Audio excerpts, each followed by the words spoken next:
Hi guys, I'm Chris. And I'm Mike. And welcome back to this week's No Limits, a Mitch Rapp podcast. How you doing this week, Mike? I'm great, man. The weather is coming around, so I was able to sneak in some golf these last couple of days. It's golf season. It's coming. It's time. And this weekend, we've got some plans. Getting the boys back together. First round of 2020. Already booked, yeah. All right. I'll give just an update to the listeners. Like, I'm not going to be able to do as much golf as last summer. That's very sad. I know you guys are all very sad for me. Or maybe you're happy that I'm actually doing some work and not just golfing all the time. And I won't be talking about my 50 rounds of golf this summer. So, but yeah, no, I'm excited to get out with you and some other college buddies. So that'll be fun. Yeah, I'm going to see Dr. Furman in the flesh. In the flesh. Well, we've got a lot planned here on Mitch Rapp Pod. We've had a great run of guests recently. So big thank you, David Brown, Chris Albanese. They were awesome guys. I hope last week you enjoyed our talk about the Secret Service and how it relates to some of the Vince Flynn storylines and in particular active treason. We met some amazing folks in the Thrillerverse. So big shout out to you guys. Thank you, David. Thank you, Chris. Yeah, and I think, the stuff we talked about with Chris in terms of protection definitely is involved in this book as well for Protect and Defend. We're going to be talking about here in a minute. And also we got a chance to, in a couple of weeks, we're going to be dropping a pod with another author who was directly involved with executive protection of a director of the CIA. So that was really cool. Look forward to that. Yeah, it's been nice just talking to these other people, other podcasters, people in the field, especially like our time with Brian and the guys over at the Comm Majors. Highly recommend go and listen to them. Listen to our pod that we were on, Tinker Tailor Soldier Spy. Yeah, we're living our best life, our best Mitch Rapp life here. That's right. You know who else is living his best life? Since we're doing another book, we have to give a shout out to Stephen Hendricks again on Facebook. Oh, man. He's reading a lot, man. And he's drinking a lot, apparently, with all these drink pairings. They're always full, so. Well, he posted one day, I think I might have said this. I asked him, I was like, man, how do you rip through all these books? And how do you rip through all these bottles? And he's like, I think it was his father or a family member who owned a bar. And so they had some extra supply, and he uses the bar supply or whatever's left over at home, something like that. So he's got a wide liquor cabinet. But, excuses. He's really just an alcoholic. No. And he's a thrilleraholic. A thrilleraholic. Definitely a thrilleraholic. Aren't we all? Yes. Can't put him down. Once you start, you can't just have one. No, you can't just have one. You got to keep going, man. So. Well, his pairing for Protect and Defend was Ye Old Smirnoff, number 21, the OG. I can see the blue, because he likes to match it with the covers, right? Not necessarily like what's representative of the book, but that blue with the red definitely is similar to the blue and red cover. Actually, we're not going to talk about all the covers here, but I do like the cover of this book. It's kind of nice. Yeah. There's two that come to mind, and we'll talk about the covers next week, but two that come to mind I really like. So unfortunately, the cover might be my favorite part or thing about Protect and Defend, but oh man, get ready, guys. Shots fired. Get ready. So let's just, all right, what are we talking about today, Mike? Yeah, I mean, we'll jump right in. We're doing part 1, Protect and Defend. The first roughly, I think we said 28 chapters or so. So we'll go through the first half of the book. And we'll wrap up giving you our take on it. We'll talk about some themes that stood out to us. And we get introduced to some new characters. And we dispense of some old characters. So we'll be giving you the rundown of Protect and Defend, Part 1.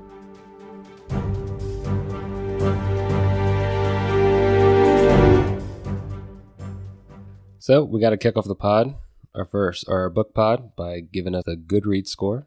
This one had a pretty high one, 4.32, slightly higher than the last couple ones we've done, which is very interesting. Very interesting. I should start putting out how many total people actually rate that score, because Consent to Kill had a slightly lower one, but it had way more reviews than other books, like, so if you like weight it versus how many people review it, we should figure out some sort of Mitch Rapp pod number to calculate in. Do you think we can get a better metric? I don't know, like Amazon reviews or something? Because I'll start looking at, because like they're all literally around 4.3 or 4.2, like the high 4.2s, exactly. Or like when a new book comes out, like I need to go back and look at what Total Power is now, because when Total Power came out, it was like a 4.45, 4.5 almost at times, and that was just because it was coming out. There's people like me and you, sure, rating it on Goodreads. The early readers who love this book. So, and maybe Goodreads isn't a good metric. Maybe we should switch it up. But yeah, so it's just interesting to see that this book, which I wouldn't give this a 4.3. I mean, I would on Goodreads. I would give it a 5, but. Yeah, anyways, we'll get into that in the future, but sure. Our next pod. But let me just go right into the summary. This is a long one here. So, in Protect and Defend, the action begins in the heart of Iran, where billions of dollars are being spent on the development of a nuclear program. No longer willing to wait for the international community to stop its neighboring enemy, Israel launches one of the most creative and daring espionage operations ever conceived. The attack leaves a radioactive tomb, an environmental disaster in the middle of Iran's second largest city. An outraged Iranian government publicly blames both Israel and the United States for the attack and demands retribution. Privately, Iran's bombastic president wants much more. He wants America and Israel to pay for their aggression with blood. Enter Mitch Rapp, America's top counter-terrorism operative. They always put the top counter-terrorism superlative in there. Used to deploying deception, Rapp sees an opportunity where others see only Iranian reprisals that could leave thousands of Americans dead. Rapp convinces President Josh Alexander to sign off on a risky operation that will further embarrass the Iranian government and push their country to the brink of revolution. As a part of the plan, CIA Director Irene Kennedy is dispatched to the region for a clandestine meeting with Assad Ashani, her Iranian counterpart. Dun dun dun. Yeah, let's just jump right into the story. We're not going to really do a plot, or we're not going to go chapter by chapter on this one. And to me, the theme that I came up with for this book and this first part of the book was, it just came to mind, was like slow burn. It's and you mentioned it before we were getting on, that this book, we felt like it doesn't quite have a plot until maybe halfway, a little more than halfway, a little more than 60% of the book. Do we actually get into a plot? They're just like these sort of dispersive events, a lot of jumping back and forth. And right when we start off the book, we start with, and I'm not, all right, I don't want to totally crap on this book, but there are things from this book that I think are great. It is a strange opening, though. It is. And I like the killing of Stu Garrett, which in and of itself, this story of Rapp tracking him down, obviously right off the bat from last book, Irene said, we have to wait a year. Yeah. We can't get him. So Rapp's been watching. They find out a way to, they have an opening when he takes his boat on this yacht trip, and Rapp's with Rivera, and you get these like vibes of, oh, is Rapp she's gonna be the new girlfriend going forward? With spoiler alert, she's not. There are romantic relations in the first chapter. There are. But yeah, like we just jump right into this whole, Rapp killing Stu Garrett, which the actual like kill of Stu Garrett I thought was really cool. And, sure. Rapp like sneaking into the water. But I felt like this whole thing this should have been the epilogue of the last book.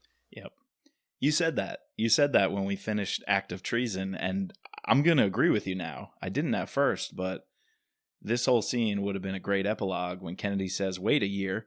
Well, I wanted to see what Rapp was doing, during that year, and how's he going to get him? Instead, we also talked about, this is part of the run of books, which I really didn't remember. I actually may have read this one probably just one time. This might have been one of those books. It gets very foggy. Yeah. This stretch of books gets very foggy to me for some reason. I don't know why. The next two, too. Yeah, it's true. And it threw me off, right? Not remembering much about the plot, I was like, wait, Rapp and Rivera, are they a thing for very long? I know he's had a few flings here and there, but the book was almost opening up like, oh, here's his new partner, both in operations and also in bed. But then that's the only time she's mentioned. And they're in Costa Rica. I'm like, oh, crap. Have we really seen Rapp in Central America? What does he do in Costa Rica? I don't really remember. And then he's just at a resort, makes the kill, and he's out. Costa Rica never comes up again. Right. So I'm like, it was kind of throwing me off to have this as the opening. I'm like, wait, I thought this book was about Iran, and later on with, the events of Kennedy in Mosul in Iraq, I'm like, yep, I remember that. Yep. But this whole sleeping with Rivera in Costa Rica, I didn't remember any of it. And to open the book that way, it definitely was not a memorable scene. I like the kill, though. You're right. I like the kill, but it just threw me off. And I don't know. Again, I'm not a writer, so maybe I shouldn't, be telling people how to write books. But to me, my problem with this book is just how disjointed it feels at times. Yeah. And we like to be critical. We like to bring a little bit more of or not just, we love these books, but absolutely. We like to critique them. So absolutely, yeah, we're really digging in. And one more thing about the Stu Garrett kill, there was a couple of lines that both stood out to me and you, both in terms of the actual killing of Stu Garrett, and as well as like a line that we think directly relates to our guest from last week's pod. This quote about Rivera. Do you want to share those with us, Mike? Yeah, so Rapp reflects a little bit about the nature of black ops that he's running, these unapproved missions without congressional support. And Vince writes, quote, "Ego and political ambition trumped national security for far too many elected officials. He was going to squeeze the life out of Stu Garrett, and he knew from experience that he wouldn't feel the slightest bit of compassion." I just love that because it encapsulates who Rapp is, and basically what he does. So for a new reader, starting off with a description like that is... I was going to actually save this for the next pod because we hadn't talked about this chapter, but that directly relates to a quote that I thought stood out, which I don't have the...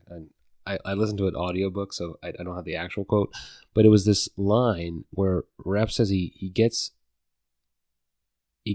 pleasure in taking out the bad guys who are inflicting pain on people and who do these horrible things.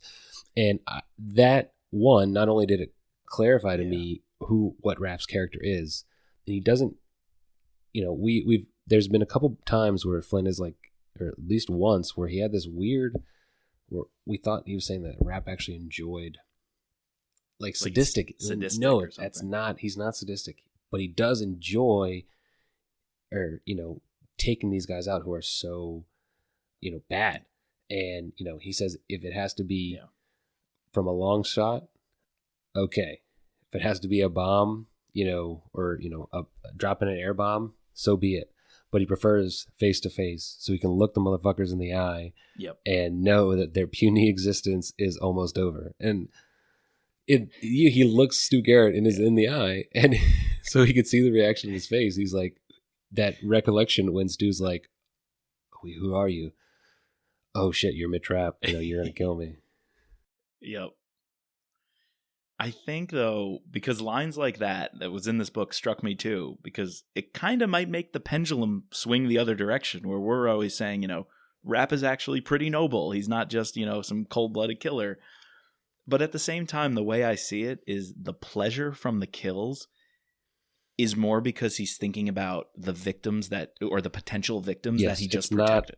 The actual killing is not the pleasure. Exactly. Whereas it's the satisfaction of knowing you're making a positive change on the world and on somebody's life who this animal could have, gotten to. Right. Speaking of that, though, and you mentioned it about the Secret Service, I really like this dichotomy, or this, kind of, you're paralleling two things of the Secret Service and someone like Rapp, an assassin for the CIA, essentially. And it's even, maybe this is a literary device Vince is going for. He's talking about it while they're in bed together in Costa Rica. So it's pretty interesting to parallel these two things. And you can't say it better than Vince wrote it. So let me just read you this quote, showing how different Rapp's job is from someone like Agent Rivera, who he brought along on this mission. Quote, "Give someone like that, a Secret Service agent, hundreds of hours of training, and they will efficiently and without hesitation use lethal force to stop a gun-wielding presidential assassin. Ask one of those same agents to kill an unarmed official, and you have now moved into the unknown. Even if guilt is confirmed, and the punishment fits the crime, few law and order types relish the role of executioner. The agent is no longer being asked to react to a threat. An entirely new skill set is needed. Essentially, you are asking a person who has only played defense to now line up on the other side of the ball and perform with the same level of proficiency. To change one's role so quickly is nearly impossible. To kill cleanly and make it look like an accident was the domain of the rare, tested assassin." Right, and Rivera is not that. And just to draw a parallel to another character that I think most of our readers do enjoy, but Scott Harvath, that's the whole reason why he leaves the Secret Service. And he mentions it multiple times, or Brad Thor mentions it multiple times in his books, this idea of having to move from defense to offense, and how you can't, by being a Secret Service agent, you're not trained to do that kind of thing. And Flynn perfectly parallels that notion here in that quote. Yep. And so ultimately what that means is he sidelines Rivera. He doesn't wake her up. He leaves her a radio in case he needs her for backup, but he goes out and hits Stu Garrett on his own, thinking if she leaves one loose end untied, she's not as well trained. It's not her wheelhouse. She's great at what she does, just like the Secret Service is great at what they do, but he can't risk that right now. It's an assassination. It's a black op, and the risk is too high. It makes me, I like the Scott Harvath comparison. It makes me also think about Skip. We know Skip McMahon. He's got some skills. And we know Skip McMahon is a G. But sometimes Rapp realizes Skip doesn't do the same things he does. Skip has different rules to play by with Director Roach. And so, sometimes he has a different role to play, and it doesn't go off and do the things with Mitch that Mitch does. And that's okay. I think what Rapp's saying is, you're Secret Service. You play defense and you do it better than anybody in the world. But that's not who I am. And then that's foreshadowing a little bit the protection detail of Kennedy, which is going to play a key role. No, there's foreshadowing in this book played a role. So interwoven into these chapters, I think it's about the first 6. We also get a storyline I really like, and unfortunately, it's rather short. And the character who plays a main role in it doesn't come back in the rest of the book. But if we're talking about a highlight, there's a sleeper agent inside of Iran. Yes. And the way his backstory is developed, it's like quintessential Flynn. It's one of the things Vince does best. Yes, his rap kills are great. Yes, his political maneuvering in DC, working back channels in politics is great. Yes, his, committee hearings where Rapp can just go off on politicians and senators are great. But something else Flynn does exceptionally well is paint a backstory. There's a sleeper agent who is by birth Jewish and Israeli, but was raised in, I believe it was southeast Iran during the days of the Shah, and so speaks fluent Farsi. Is very cultured in Persian ways. And so even though his family is Jewish Israeli, growing up in Iran, because his father was a diplomat, unfortunately with the Shah and the takeover, he gets executed when this guy is a young boy. His family flees, and he gets to grow up in Israel, ends up working for Mossad, and now as an older man, I think he was 66 at the story, he's ready for his final act. He's ready to make the ultimate sacrifice, give back, get vengeance on the Iranians and the regime that overthrew the Shah. And so he gets planted as a janitor in the second largest Iranian city, which is also where they've built a nuclear reactor. They built it right next to a major population center to, hedge their bets against any American or Israeli aggression. This guy was also pretty high up in Mossad, right? Yeah, like was. just based on the backstory. So yeah, the positives, you mentioned the positives. I wanted more of this. Of that I guy. wanted more of that guy. I wanted more of like him being a daily janitor. Yes. And coming across, his interactions with obviously he liked that one guy which he stole like the plans from. I'm blanking. There, that's another thing. There's a lot of names in this. He fixed the electronics. Yes. There's a lot of names in this, and a lot of characters in this book that I couldn't keep everything straight. I probably should be better at that. But yeah, I just found myself wanting more of that. And I love that story. Like you could build up that explosion. I felt like with at least a couple more chapters. I don't know. That's just totally. How I felt. Yeah, I agree with that. But the espionage is so well crafted because this older man as a janitor is secretly a really high level, well-trained Mossad agent. And he ingratiates himself with the leadership at the nuclear facility by fixing electronics. They think he's like some guru because he just starts tinkering with the light bulbs and the light switches and fixing TVs and radios. And so people start bringing their appliances from home to him. To get him to fix, yeah.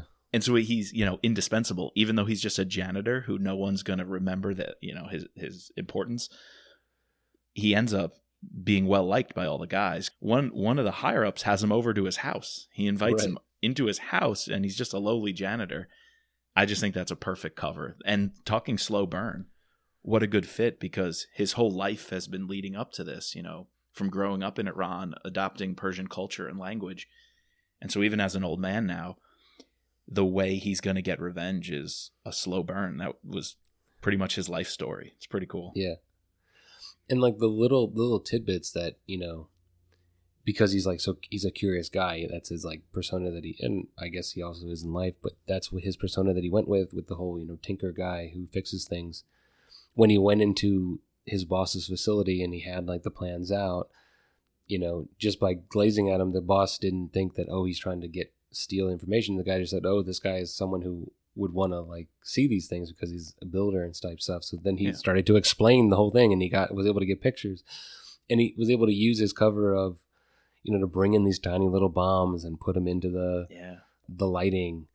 And that whole like thing where he said it clicked in his mind, he just kept playing the 9/11. Sadly, the falling of the Twin Towers in his head. And he's like, that's how I'm going to bring this down. Yeah. It's not going to be a bunker buster. It's, not going to, no one would want to drop a nuclear bomb in Isfahan, on the second largest city in Iran, onto, not only with the fallout of the bomb, but, you're then blowing up a nuclear facility.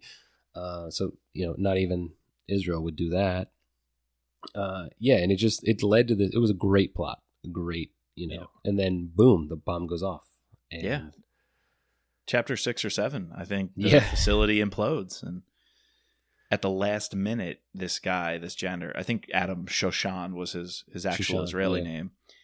He sees someone who kind of freaks him out on tour of the facility. And it's Commander Mukhtar, who's a general for Hezbollah. And he's like, what the heck is that guy doing here, touring a facility with my boss? And so he actually jumps the gun and wants to blow the thing early, hoping he can also take him out. Before Hezbollah can make any moves, maybe this guy's here to pick up a nuclear weapon or nuclear material and bring it back. Because, Hezbollah is basically an Iranian proxy, right? They are a Lebanese-based group, but the accusation is being funded by Iran and provided technology by Iran. And so basically Iran uses them as their terrorist wing, around the world is the narrative here. And so that freaks out Shoshan, and he wants to blow the thing right away. And along with Mukhtar is this character that we meet, Ashani, who we spend a lot of time in his head. We do. And I really like this character, and I think he symbolizes at least what I thought Flynn was trying to get across was, people in Iran who, don't agree with this crazy, regime, and sort of side with, bringing together, having a good relationship with its allies, especially the United States. I don't know how much he wants to actually be an ally of Israel, but yeah, so we meet Ashani, and he's obviously walking with Mukhtar, and he's also, because they got in the elevator when the bomb went off, he lives, and he saves him. He's the one who saves Mukhtar. And there's that little line where he says, "If I saved his life, but if I had known by saving his life 6 weeks later he was going to cause me so much problems, I probably would have let him fall." And that little line was like, "Ooh, something spicy's coming," you know. Yeah. I like that. That was a good foreshadowing there. Do you think? I don't think Flynn, as much as other thriller writers, relies on foreshadowing. That's why that line jumped out to me, because it did.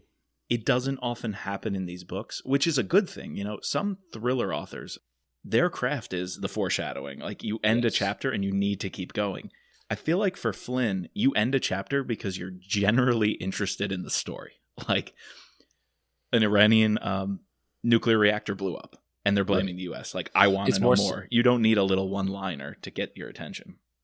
Flynn is better with, would you consider like cliffhangers as a type of foreshadowing?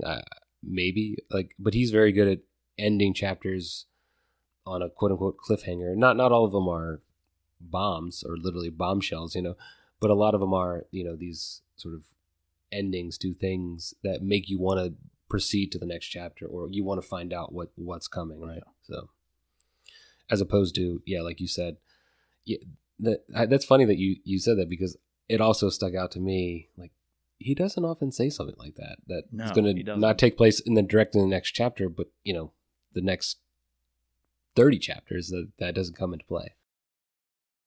Yeah, let's talk a little bit, because you brought it up, about the Iranian leadership and the different dynamics. Because I think you're spot on about, one, we know Vince always does his research. When he describes an organization and you know, the different motivations behind it, he usually is tuned in to something reflecting, you know, very accurately what's going on in the real world. And I think 3 characters embody this dynamic real well. So you have Ashani, who you mentioned, who's the intelligence minister. So like Irene Kennedy's, you know, counterpart. And he, while sincerely patriotic and committed and loves his country, he realizes that doesn't mean antagonistic towards the U.S. Always in combat with the U.S. in, you know, and in the media, in the press, and trying to, you know, shame them. He kind of sees détente and kind of, you know, if we chill out with each other, that ultimately in the long game is good for the Iranian people and economy. Like, he's open to that, but that doesn't mean he loves his country any less. And I think that's a strain in every country, and particularly the Middle East, that diplomacy and particularly U.S. efforts to reach out and any sort of peace process needs to elevate those voices. Definitely. And the counter to that, he's a pragmatist, and the counter to that is, who's the flash in the pan, you know, celebrity of the moment, everybody loves him, he seems as a very strong leader, is the Iranian president, Ahmadullah, but he's also the one who's most radicalized. He constantly wants to go against America. He, even in the second half of the book, is going to attack America, you know, in a certain way. But he's very hardliner, and that too is what we see in the real world as well. You know, these talking heads going on TV and saying whatever it takes to rile up the people and, you know, say America's the great Satan, and that Ahmadullah character as president embodies that, I feel. And I don't know, maybe you could touch on this you're a history teacher, you focus mainly on geography, but then there's also the supreme leader, right? Who mainly, he obviously listens to everybody, but he tends to go with Ahmadullah's like thinking, but he also like Flynn makes a couple of lines where he says that the supreme leader would tend to like focus on like religious stuff and really try to insulate himself from any sort of fallout that Ahmadullah would have. And it's so, there's this very interesting, I don't know, can you explain a little bit more about like Iranian? I'll be honest, I don't know anything. Yeah, I thought it was very interesting that they have a head of religious state, and then obviously they have a president, and then obviously then they have what would resemble a typical, like the United States, where you have all these other leaders of ministries, similar to. I mean, the only thing I do know is when it comes down to it, the supreme leader, who in this case is another character, Naziri, is the highest authority, right? Head of state, commander-in-chief, like, is the ultimate authority. And that's why, and in the end of the book, Ashani convincing Naziri to be on his side is going to play such a role.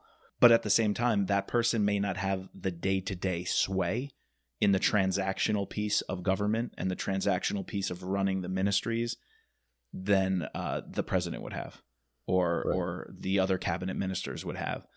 The supreme leader, while the ultimate commander and authority, is more symbolic, I would think. Not really symbolic, because they do have a lot of authority, but they also are expected to, toe the party line. They're supposed to put on a face for the country. They're really in the media. Like right now, I can't tell you who the Iranian president is or any of the ministers. Right. See you, Soleimani. But there was a Soleimani. I mean, I know it's a pretty common name, so there was a Soleimani character that meets with Ashani in this book. And I think he was defense minister too. Yeah, I know he was a defense minister. That's what stood out to me. Yeah. I was like, oh, interesting.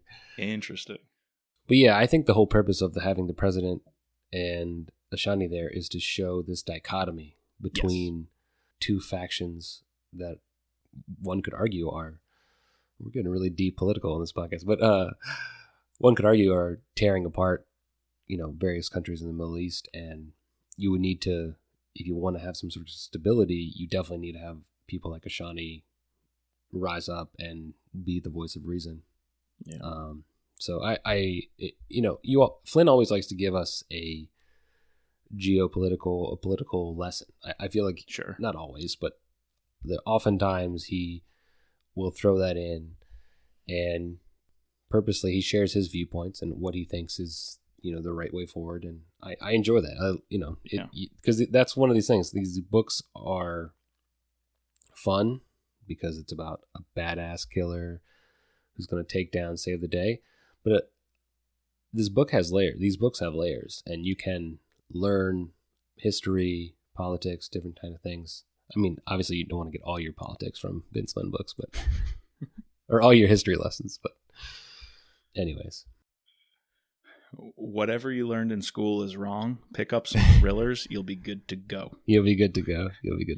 Also, everything I just said about the Iranian power structure could be complete bullshit, and I don't know what I'm talking about. So, listeners, if you have any semblance of experience or expertise in the field, or know anyone who does, we are welcome to invite you onto this podcast and set the record straight. So, please knock me around a little bit. I kind of put you on the spot there, Mike. Sorry. I won't do that next time. I'll ask you to do the research ahead of time. So I teach geography, man. I haven't done actual hardcore history years, probably a decade actually, teaching geography. Well, I guess geography is current events and world affairs. So yeah, that's what I was asking, because geography is also current events. So yeah. Sixth grade though, geography and current events, there's not much substance there. I'll be honest with you. This is true. Kids, it's the Mediterranean Sea. 1 D, 1 T, 2 R's. Okay? 2 R's. Okay. And that takes a week. That takes a full entire week of virtual learning. And that's all we learned. And that's all you learned. Oh man, not even like what countries touch the Mediterranean? Oh, dude, that's 7th grade. Just kidding. Oh man, what are they teaching these kids? No, actually, man, my assignment this week, I'm challenging them. I'm giving them a clickable online game of all 47 countries of Europe. I'm expecting a lot. I'm talking San Marino, Andorra, Liechtenstein, Luxembourg. They got to have them all. So it's time to get serious now. Your New York accent's really coming out there, Mike. All right, man. We are the Mitch Rapp podcast, so I think there's a book we should be talking about. Yes. What's it called again? So it's called Protect and Defend. Oh, that's right. So, okay. Which we're not going to get into protection until the second half. So the rest of this book is this back and forth. The rest of the first half of this book is this back and forth between the United States and the players there, whether it be Rapp coming back and talking to the president, Irene talking to the president, talking to the Secretary of State, coming up with this plan to be like, all right, obviously Rapp's like, obviously Israel did this. And he goes, and we get this one little cameo. I'm calling it a cameo of Ben Friedman chapter coming in, and Rapp intimidates him by telling him he has a spy in his Mossad, and he's like, "How did you get that information?" You know, essentially revealing to him. Yeah, exactly. Yeah, I think Rapp says to him something like, "Oh, thanks for taking care of Iran's nuclear program. We owe you one." And Ben Friedman's like, "What? What are you talking about? We had nothing to do with it." And Rapp's like, "Oh yeah, I mean, no problem. We would have done it ourselves, but since you guys did it, that's great." And Rapp doesn't know. No, he's just taking a gamble. Yeah.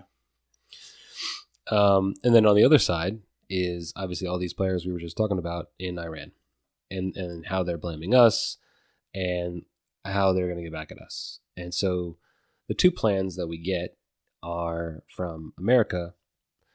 Rapp knows that Israel does, or has a strong inkling that Israel did this, and his plan is to recruit these various anti-Iranian factions, specifically like the MEK and what was the other one? There was another name. The PMOI, and a lot of them are like of Kurdish descent or have a lot of Kurds in them. So these people that are historically like factioning and fighting against like the Iranian regime.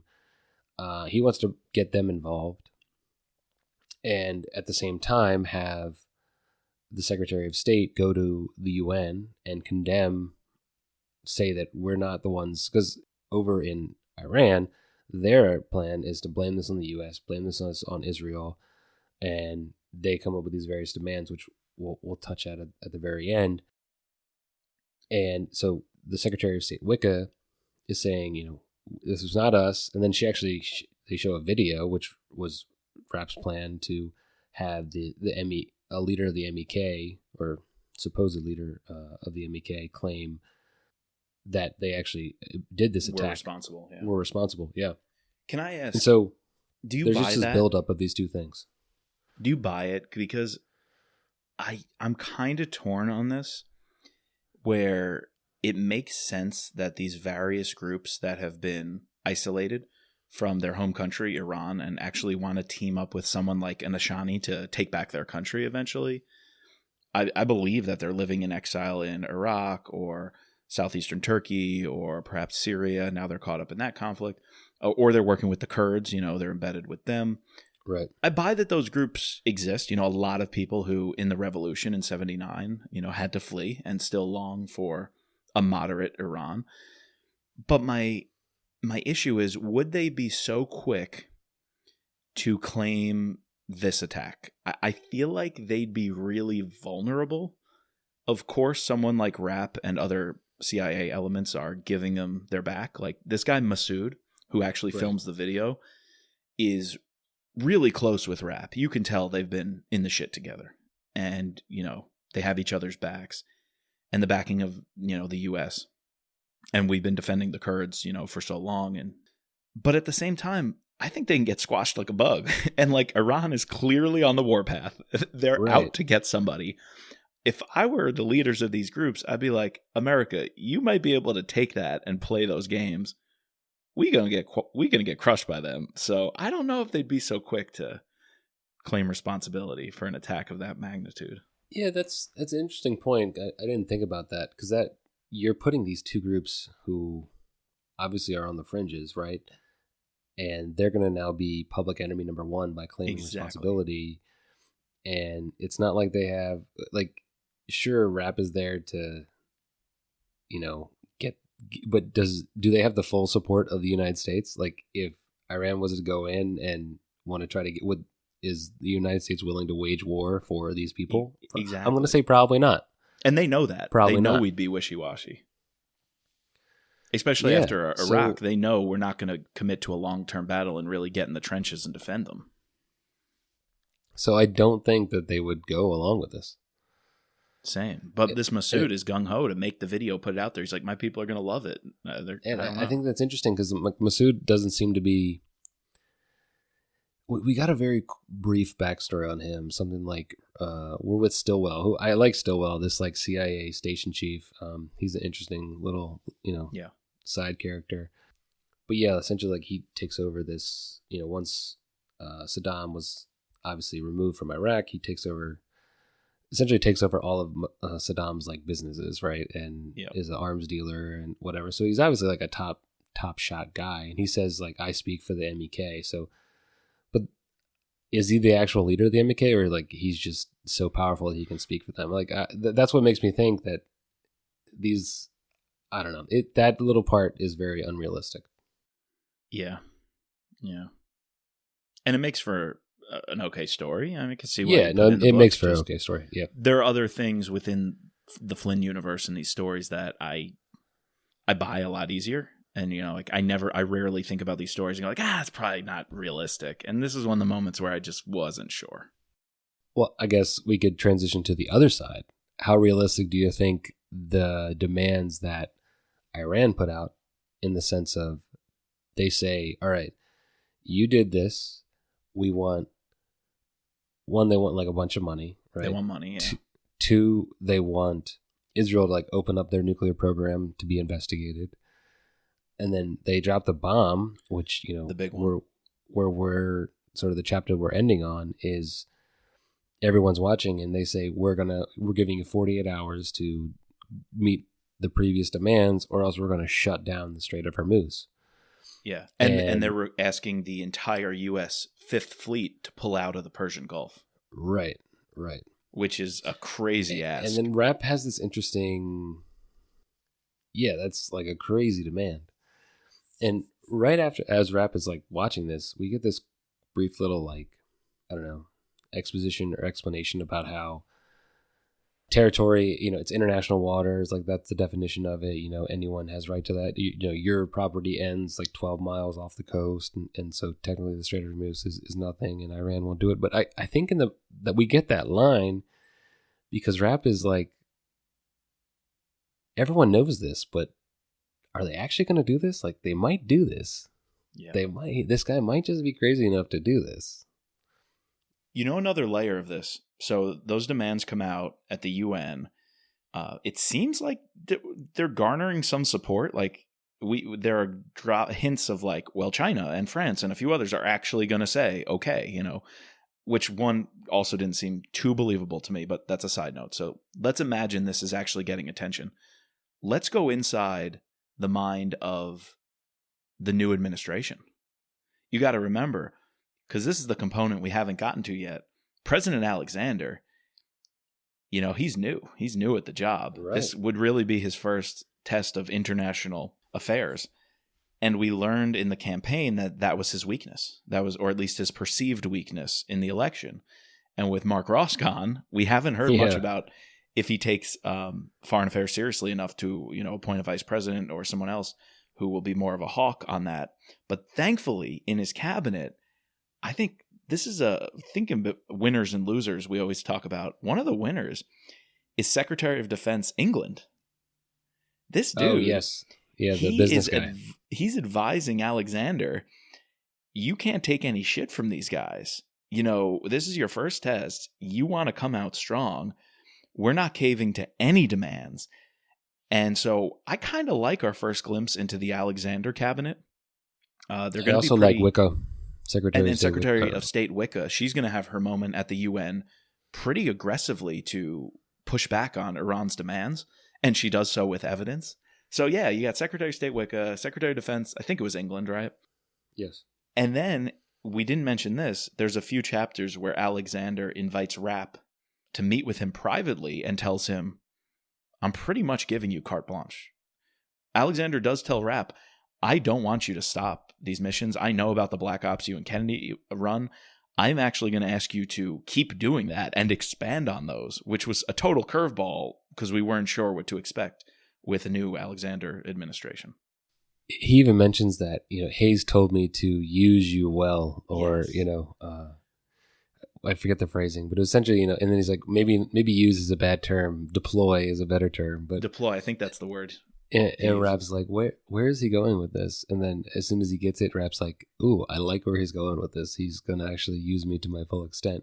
Yeah. And we're still with Alexander, right? We still have him. He was in Total Power, right? He's running the bunker. Yeah, he's the one who, what's his name, is taking over for him. Yep. Right, exactly. So essentially yeah, 8 years between Protect and Defend and Total Power. Yeah, we're going to get a new president in the next book. While I really enjoyed Hayes, I think, we're beginning to see here what's going to be a nice, fruitful relationship between Alexander and Mitch. So, yep. And Kennedy, she meets with Secretary of State Wicca, and they seem to have a very close bond about being strong women of power, in power. And they both seem to bond over that, and they both seem like they're very strong in their characters and in their positions. So it's a good cabinet he's putting together. Yeah, I like that. So Wicca, I think, pours them each brandy in like a teacup, and she says to the old days, and then she's like, well, in the old days they wouldn't have let us out of the secretary pool. So she's like, fuck the old days. Fuck the old days. Drink the peach brandy. That was funny. Yeah, that was a good little relationship to see. All right, so that's where we're going to wrap it up here for the first part of the book. Mike, just give me your first final reaction to covering the first half of this book. What can you tell us? I don't know if a story is really developed yet. I mean, I'm kind of interested in Iran's saber rattling and blaming us, and we're going to deflect the blame, and it's okay. I don't know if it's a full-fledged story yet and plot that I buy into.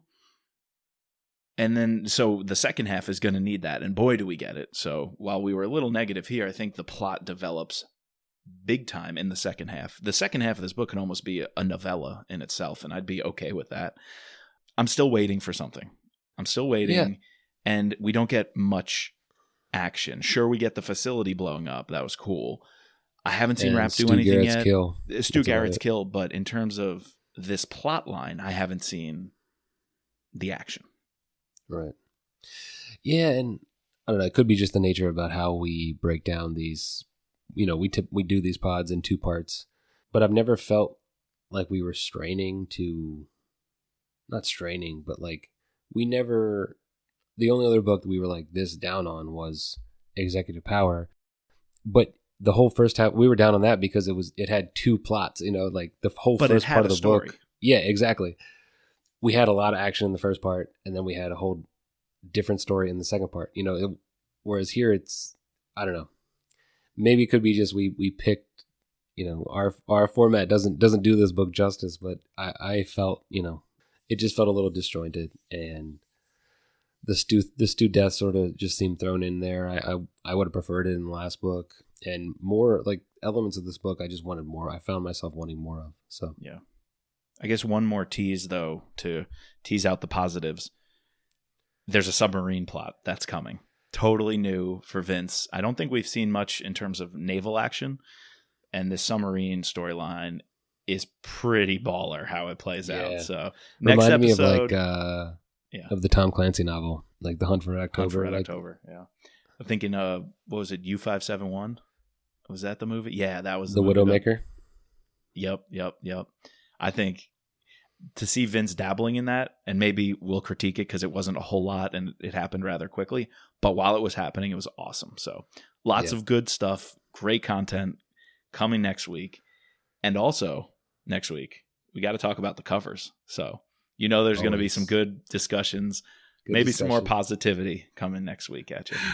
I wasn't that down today, but I felt like coming into this pod, and all of a sudden I was so down. Like, we'll bring it back up next week. I promise. Well, we couldn't do this without you guys, our patrons, including our special operator Sherry F, our special agents George, Matt, Don, Dennis, Peggy, Catherine, Ray, Bridget, and Jeff. Please subscribe, rate, and review us using your favorite podcasting platform. And we would really like those 5 stars on Apple if you could do that. You can find us at mitchrappod.com or using our Twitter handle at mitchrappod. And as always, just let Mitch be Mitch.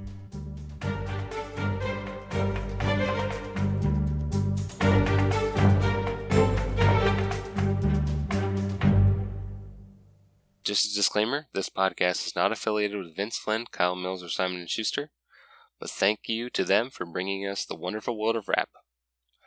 and the music soundtrack is Guerrilla Tactics by Raphael Crux.